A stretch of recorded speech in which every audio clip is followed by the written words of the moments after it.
ناظرین، آج آپ کی خدمت میں ایک بہت اہم موضوع کو لے کر حاضر ہوا ہوں۔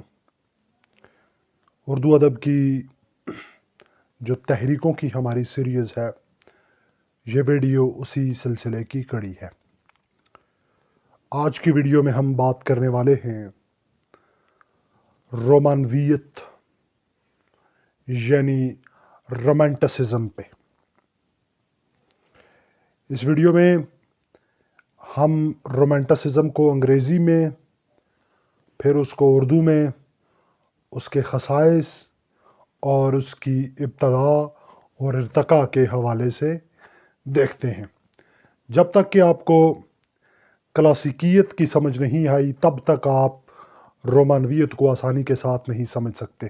لہٰذا اگر آپ اسے زیادہ سمجھنا چاہتے ہیں بہتر انداز سے، تو ہماری کلاسیکیت والی ویڈیو بھی اسی لنک میں دے دی گئی ہے، اسے بھی دیکھ لیجئے گا۔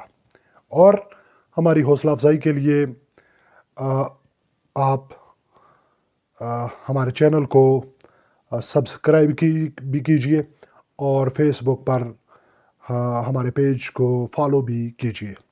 بہت شکریہ۔ چلتے ہیں موضوع کی طرف۔ آج کا ہمارا موضوع جیسے بتایا گیا ہے رومانویت ہے۔ رومانویت کو انگریزی میں رومانٹسزم کہتے ہیں۔ پہلے میں انگریزی میں اس پہ بات کروں گا مختصر سی، تاکہ ہمیں آسانی سے اس کی سمجھ آ جائے۔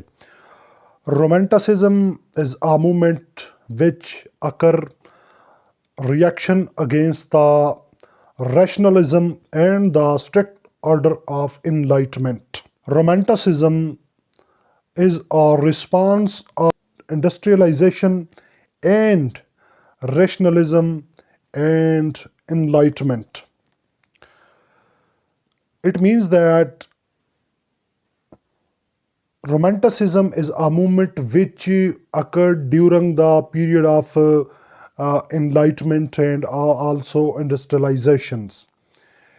In English literature, it has specific themes which can discuss the nature, emotions, individualism, supernatural and imagination. خلاصہ کلام یہ ہے کہ جو رومانویت ہے، دراصل وہ انگریزی میں صنعتی انقلاب اور روشن خیالی کی تحریک کے رد عمل میں سامنے آئی۔ اب آپ کے ذہن میں سوال پیدا ہوتا ہوگا، یہ دو مختلف اصطلاحات ہم نے استعمال کی۔ ایک تو ہے صنعتی انقلاب۔ صنعتی انقلاب تو آسان ہے، ہر ایک اسے سمجھتا بھی ہے، یورپ میں آنے والا صنعتی انقلاب۔ روشن خیالی یعنی سائنسی علوم کا آغاز ہوا، جس دور میں یہ سمجھا گیا یہ سائنسی علوم اور یہ سائنس انسانیت کی نجات کا باعث بنے گی۔ اور اس دور کی اس کو ہم کلاسیکی دور بھی کہہ سکتے ہیں، اس کی کچھ خاص خوبیاں تھیں، اور ان خوبیوں کے ان خصائص کے رد عمل میں جو ہے وہ رومانوی تحریک پیدا ہوئی۔ رومانوی تحریک کے کچھ امتیازات بھی ہیں، جس میں سب سے پہلی ہے ایموشنز، یہ جذبات پہ بات کر دی ہے، زیادہ فوکس، زیادہ توجہ اس کی جذبات پہ۔ دوسری اس کی خوبی ہے نیچر، فطرت پہ یہ بہت زیادہ زور دیتی ہے۔ تیسری انڈیویجولزم، یعنی کہ انفرادیت پسند ہے، فرد پسند ہے، اجتماعیت پسند نہیں ہے۔ اور امیجینیشن، تخیل کو اس میں بہت زیادہ اہمیت حاصل ہے۔ کلاسیکیت دراصل عقلیت، اصول پرستی، میانہ روی، تقلید، اصول اور ضابطوں کی پابندی کا نام تھا۔ یعنی کلاسیکیت کی اگر ہم تعریف یہ کریں کہ کلاسیکیت ایک ایسی تحریک تھی جو قدامت پسندی بھی اس میں تھی اور روایت پرستی بھی اس میں تھی، بعض اصولوں کی اس میں پابندی کی جاتی تھی، عقلیت پسند تھی، اجتماعیت پسند تھی، تو یہ کلاسیکیت کی خوبیاں تھیں۔ اب بہت عرصہ ظاہر ہے پانی جب ایک تالاب میں بہت عرصہ کھڑا رہے گا تو وہ بدبو پیدا کر دے گا، تو پانی کے چلتے رہنے ہی سے تالاب میں بدبو پیدا نہیں ہوگی۔ اسی طرح ادب میں بھی ایسے ہی ہوتا ہے کہ ادب میں مختلف اوقات میں جب خیالات اور ادب کے لیے کوئی نئے زاویے یا نئی بنیادیں اور نئے چشمے نہیں ملتے تو اس میں نئی تحریکات جنم لیتی ہیں، تو اسی طرح رومانوی تحریک کا بھی کلاسیکیت کے رد عمل کے میں اس کا ظہور ہوا۔ اب یہ جو ہم نے جن خصائص کا تذکرہ کیا، جس میں آپ دیکھ سکتے ہیں کہ اصول پسندی ہے، روایت پسندی ہے، اقلیت پسندی ہے اور اجتماعیت پسندی ہے، ان سب عوامل کے خلاف جس چیز نے احتجاج کیا وہ ہماری رومانوی تحریک تھی۔ رومانوی تحریک جو ہے وہ اس کے رد عمل میں پیدا ہوئی، چونکہ جو کلاسیکیت ہے وہ زیادہ سے زیادہ اقلیت پسندی پر زور دیتی تھی اور اس میں جذبات کی نفی کی جاتی تھی، جبکہ جو رومانویت اس میں جذبات کو بھی شامل کیا گیا اور عقل کو بھی کہیں نہ کہیں اعتدال پر لانے کی کوشش کی گئی۔ جو حد سے بڑی ہوئی اقلیت پرستی تھی اس کا کہیں نہ کہیں خاتمہ کیا گیا۔ اور پھر جو رومانویت جو لفظ ہے رومانٹسزم، یہ رومانس سے نکلا ہے۔ رومانس کا اطلاق ایسی کہانیوں پر ہوتا تھا جن کا پس منظر بہت پرشکو، اعلیٰ، عظیم اور ایک خاص جادوئی پس منظر رکھنے والا ان کا پس منظر ہوا کرتا تھا۔ اور پھر یہ کہانیاں بنیادی طور پر جو قرون وسطیٰ درمیانی دور کے نوجوانوں کے عشق کے متعلق ہوتی تھی، جس میں مہم جوئی بھی شامل ہوتی تھی اور ایک مافوق الفطرت نقشہ اس میں پیش کیا جاتا تھا۔ شروع میں جو رومانس ہے اس کا اطلاق عشق اور محبت کے متعلق چیزوں پر ہونے لگا، بعد ازاں غیر معمولی اور پرشکو پس منظر کے لیے بھی اس کا اطلاق ہوا، اور پھر ماضی پرستی کے لیے خاص طور پر اس کا بہت زیادہ تذکرہ ہوا۔ اگر ہم غور کریں تو روسو کا ایک جملہ ہے، روسو کا وہ جملہ ہے وہ بنیادی طور پر رومانویت کے لیے اس نے بنیادیں فراہم کی۔ وہ جملہ کیا تھا کہ انسان آزاد پیدا ہوا ہے مگر اب ہر جگہ پابائے زنجیر ہے۔ ہم دیکھتے ہیں کہ آج کا انسان مختلف ضابطوں، مختلف قاعدوں، مختلف قوانین کی جکڑ بندیوں میں وہ آ چکا ہے، اور جبکہ وہ فطرت کے مطابق آزاد پیدا ہوا تھا۔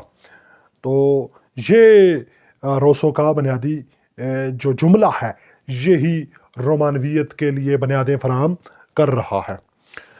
رومانویت میں جس طرح ہم نے کہا جو کلاسیکیت کے رد عمل میں یہ آئی، اور اس کی رومانویت کے اب خصائص اگر بیان کیے جائیں تو وہ کچھ یہ بنتے ہیں۔ مثلا اس میں پہلی بات یہ ہوئی کہ اقلیت اور جو جذباتیت ہے اس کو برابر رکھا گیا۔ جو روشن خیالی تھی، جو انلائٹمنٹ کا جو پروجیکٹ تھا، اس میں حد سے زیادہ اہمیت جو تھی عقل پرستی کو تھی، اسباب و علل کو تھی، اور سائنسی ترقی پر پختہ یقین تھا۔ لیکن بعد ازاں دوسری جنگ عظیم میں یہ خواب ہمارے بہت سے پہلے، اور دوسری جنگ عظیم میں سارے خواب ٹوٹ اور بکھر گئے۔ لیکن جو بعد میں رومانوی تحریک آئی اس نے اقلیت کی نفی نہیں کی، بہرحال اس کو بھی مانا، لیکن اعتدال کے اندر۔ کلاسیکیت یہ کہتی تھی کہ حقیقت تک رسائی کے لیے صرف اور صرف عقل کا سہارا لیا جا سکتا ہے، لیکن اس میں وجدان کا، اس میں خیالات کا، تخیل کا، اس میں کوئی، یا جذبات کو اس میں کوئی کردار نہیں ہے۔ جبکہ رومانویت کا یہ دعویٰ ہے کہ اقلیت ہمیں چیزوں کی گہرائی تک نہیں پہنچا سکتی، ان کی ظاہری ساخت، ان کی ظاہری حیت تک ہمیں اقلیت رسائی دے سکتی ہے، لیکن وہ جو اس کی گہرائی ہے اس تک پہنچنے کے لیے ہمیں بات سے جذباتیت سے کام ضرور لینا پڑے گا، جس میں گزر جا عقل سے آگے کہ یہ نور، علامہ اقبال کا شعر ہے، گزر جا عقل سے آگے کہ یہ نور چراغ راہ ہے منزل نہیں ہے، چراغ راہ ہے منزل نہیں ہے۔ رومانویت تسلیم شدہ جو ضابطے اور قاعدے تھے ان کو توڑ دینے کا نام ہے۔ ہم غزل کی روایات دیکھتے ہیں، اس میں خاص طور پر جو علامتیں ہیں، اس میں کچھ خاص اصطلاحات آ رہی ہیں، تو جو استعارے ہیں، تشبیہات ہیں، تلمیات ہیں، تو وہ ساری ایک خاص طرح کی روایت اردو شاعری میں رپیٹ ہو رہی ہے۔ اور جو مثلا ہم اگر دیکھیں ولی دکنی سے لے کر مرزا غالب تک، تو جو محبوب ہے اس کے قد کے لیے سرو کی تشبیہات لائی جا رہی ہیں، ہر جگہ ایسا ہی ہو رہا ہے۔ اور جو ظاہری حلیہ ہے اردو شاعری کے روایتی محبوب کا، وہ اس کا جو جیسے نقشہ اتارا جاتا ہے تو وہ حقیقت میں کہیں موجود ہی نہیں ہے۔ یہی ان ساری جو روایات، ایسی جو پختہ اصول بن چکے تھے، ان کو توڑ دینے کا نام جو ہے وہ تھا رومانویت۔ جو رومانویت ہے وہ بنیادی طور پر تخیل کی برتری کی قائل ہے، وہ امیجینیشن کو بہت زیادہ اہمیت دیتی ہے۔ ادیب ان کے جو ادب پارے ہیں، اس میں ادیب اپنے ادب پاروں میں تخیل کا بھرپور استعمال کرتے ہیں، بلکہ بعض اوقات وہ ان جکڑ بندیوں سے تنگ آ کر قبل از تہذیب کی طرف بھی وہ لوٹ جانا چاہتے ہیں۔ اور اب تو یہ کچھ اصول اور ہمارے سامنے رومانویت کی اگر میں خصائص بیان کروں، اس کو خلاصہ کلام آپ ناظرین کے لیے، تو وہ یہ کچھ بنتے ہیں کہ رومانویت بنیادی طور پر عقلیت اور جذباتیت کو اعتدال پر لانے کا کام کرتی ہے۔ دوسری بات، اس میں تسلیم شدہ اصولوں سے انحراف کیا جاتا ہے۔ تیسری بات، یہ تخیل کو بہت زیادہ اہمیت دیتی ہے۔ چوتھی بات، قبل از تہذیب کی طرف یہ پلٹنا چاہتی ہے۔ انگریزی کے سلسلے میں ہم نے کہا تھا یہ فطرت کو اہمیت دیتی ہے، اور انڈیویجولزم یہ فرد کی انفرادیت کی قائل نظر آتی ہے۔ تو یہ کچھ 6 خصائص بنتے ہیں، آپ کی آسانی کے لیے میں نے یہ بتا دیے ہیں، اور یہ رومانویت کے اہم خصائص ہیں۔ اب سوال پیدا ہوتا ہے کہ کیا اردو میں مولانا حالی، مولانا محمد حسین آزاد اور سر سید کو رومانویت کا بانی کہا جا سکتا ہے؟ تو اس کے متعلق بہت سے مباحث ہیں، لیکن حاصل کلام یہ ہے کہ ان لوگوں کو اردو میں رومانویت کا بانی کسی طور پر نہیں کہا جا سکتا۔ اب ظاہر ہے، اب سوال یہ پیدا کیوں نہیں کہا جا سکتا؟ وہ اس لیے نہیں کہا جا سکتا کہ جو مولانا الطاف حسین علی ہیں، انہوں نے ادب کے ان کی نظم بھی ہمیں وہ پابند نظمیں ہیں ان کے ہاں زیادہ ہمیں نظر آتی ہیں، اور غزل ان کے ہاں ہمیں روایتی غزل نظر آتی ہے۔ ہاں، جو تبدیلی آئی ہے کہ وہ اب ادب برائے ادب کو وہ نہیں برتنا چاہتے۔ مولانا علی ادب برائے ادب کے قائل نہیں ہیں، بلکہ ادب برائے زندگی کے قائل ہیں۔ وہ ادب کو کسی اخلاقی قدر کا ترجمان بنانا چاہتے ہیں، اخلاقیات کے تابع لانا چاہتے ہیں۔ تو اس لیے یہ نہیں کہا جا سکتا، وہ بھی ایک قسم کی پابندی نافذ کرنا چاہتے ہیں، تو پھر کس طرح ہم ان کو رومانویت کا بانی کہہ سکتے ہیں؟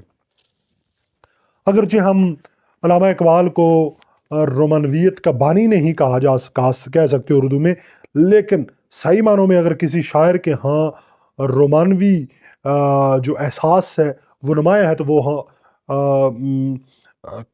علامہ اقبال ہیں۔ مثلا علامہ اقبال کے کلام میں عشق کی اہمیت بہت زیادہ ہے، انتہائی اہمیت ہے۔ مثلا بے خطر کود پڑا آتش نمرود مشق، عقل ہے میوے تماشائے لب بام ابھی، تو گزر جا عقل سے آگے کہ یہ نور چراغ راہ ہے منزل نہیں ہے۔ تو یہ جو شاعری ہے یہ جس میں عشق کو بہت زیادہ اہمیت حاصل ہے، تو یہ بنیادی طور پر رومانوی ادیبوں کی یا رومانوی شعراء کی ایک اہم خصوصیت ہے، عشق پرستی۔ علامہ اقبال کی نظم مسجد جو قرطبہ ہے اس میں بھی اسی تصور کی عکاسی کی گئی ہے۔ مرد خدا کا عمل عشق سے صاحب فروغ، عشق ہے اصل حیات، موت ہے اس پر حرام۔ چلے یہ بات الگ ہے، یہاں عشق کا تصور کیا ہے وہ الگ تصور ہے۔ جذبے کی فراوانی، تو علامہ اقبال کے بہت سے کلام، بہت سارے جو نظمیں ہیں، شاعری ہے، اس میں جذبات کی ایک فراوانی نظر آتی ہے آپ کو اس میں واضح طور پر۔ اور خطر پسندی ایک عام خصوصیت ہے رومانویت کی۔ علامہ اقبال کی وہ نظم کہ جپٹنا پلٹنا پلٹ کر جپٹنا، لہو گرم رکھنے کا ہے ایک بہانہ، یہ پورب یہ پچھم چکوروں کی دنیا، میرا نیلگوں آسماں بے کرانہ۔ تو یہ نظم بھی علامہ اقبال کی شاہین ان کی خطر پسندی کی عکاسی کرتی ہے۔ علامہ اقبال اجتماعیت کے بجائے وہ فرد کی تعمیر کے قائل ہیں۔ ان کا فلسفہ خودی، اطاعت، ضبط نفس اور نیابت الہی۔ تو پہلا جو ہے فرد اپنے آپ کو ٹھیک کرے گا، جب فرد ٹھیک ہوگا تو معاشرہ خود بخود تعمیر ہو جائے گا۔ وہ علامہ اقبال جس سے ہو تعمیر آدم کی یہ وہ گل ہی نہیں، جو آدم تعمیر کرنا چاہتے ہیں، جو انسان بنیادی طور پر وہ چاہتے ہیں کہ انسان ٹھیک ہو انفرادی طور پر، تو خود بخود معاشرہ بھی ٹھیک ہو جائے گا۔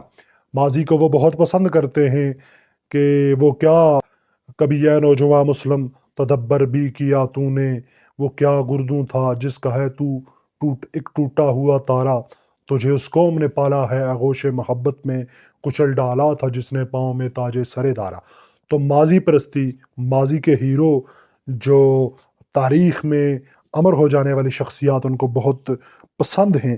یہی وجہ ہے کہ ہم علامہ اقبال کے ہاں رومانوی خصائص کو زیادہ واضح انداز پر میں دیکھ سکتے ہیں۔ پھر علامہ اقبال کی جو تلمیات ہیں وہ بھی زیادہ تر ماضی کے یعنی حال سے ماضی کی طرف پلٹنے والی ہیں، شخصیات ہیں۔ مثلا ٹیپو سلطان پہ ان کی جو نظم ہے، اچھا مرزا غالب پہ ان کی جو نظم ہے، اور پھر فاطمہ بنت عبداللہ پہ ان کی جو نظم ہے، تو گویا ان کے ہاں ماضی کی شخصیات کا حوالہ موجود ہے کہیں نہ کہیں۔ یہ اس بات کی دلیل ہے کہ وہ ماضی سے بہت گہرا اس میں لگاؤ موجود تھا۔ اور پھر ابو الکلام آزاد، ابو الکلام آزاد کی نثر، ان کا جو خطیبانہ انداز ہے، اس میں جو انفرادیت ہے، اس میں جو میں کا صیغہ بار بار اس میں وہ استعمال کرتے ہیں، وہ بھی ان کو ایک رومانوی نثر نگار بنا دیتا ہے۔ ان کا جو رعب اور دبدبہ ہے وہ ایک رومانوی نثر نگار کا سا ہے، بلکہ ان کی جو نثر ہے، کیونکہ آزاد جیسی نثر دوسرا ادیب کوئی نہیں لکھ سکتا، دونوں آزاد منفرد ہیں، مولانا ابو الکلام آزاد بھی اور محمد حسین آزاد بھی۔ یہاں ہم مولانا ابو الکلام آزاد کی بات کر رہے ہیں۔ مولانا ابو الکلام آزاد کی انفرادیت اس نوعیت کی ہے کہ دوسرا ان جیسی نثر نہیں لکھ سکتا۔ یہی وجہ ہے کہ ان کے متعلق قاضی عبدالغفار نے لکھا، اردو ادب میں دوسرا ایسا کوئی ادیب نظر نہیں آتا جس نے اس شدت کے ساتھ اپنی انفرادیت کے تازیان عوام کے ذہنوں پر مارے ہوں۔ ایک ایسا انفرادیت پسند جو ادیب ہے وہ مولانا ابو الکلام آزاد ہیں۔ اس میں تخیل بھی ہے، جیل میں بیٹھے ہیں اور انہوں نے وہاں ہی سے محفل سجا لی ہے، خطوط لکھے ہیں، اور ان کی خاص طور پر غبار خاطر میں اس کے بہت سے خصائص پائے جاتے ہیں۔ اس کے علاوہ اردو ادب میں رومانویت کے عناصر مختلف اصناف میں کیسے آئے، مثلا افسانے میں رومانوی عناصر، اور پھر شاعری میں رومانوی عناصر، اور تنقید میں رومانوی عناصر، ان 3 موضوعات پر مزید بات بھی کی جا سکتی ہے، اور آئندہ آنے والی ویڈیوز میں ہم اس پر ضرور بات کریں گے۔ آپ ہمارے چینل کو سبسکرائب کر کے اور ہمارے پیج کو فالو کر کے آپ ہماری حوصلہ افزائی کر سکتے ہیں۔ بہت شکریہ۔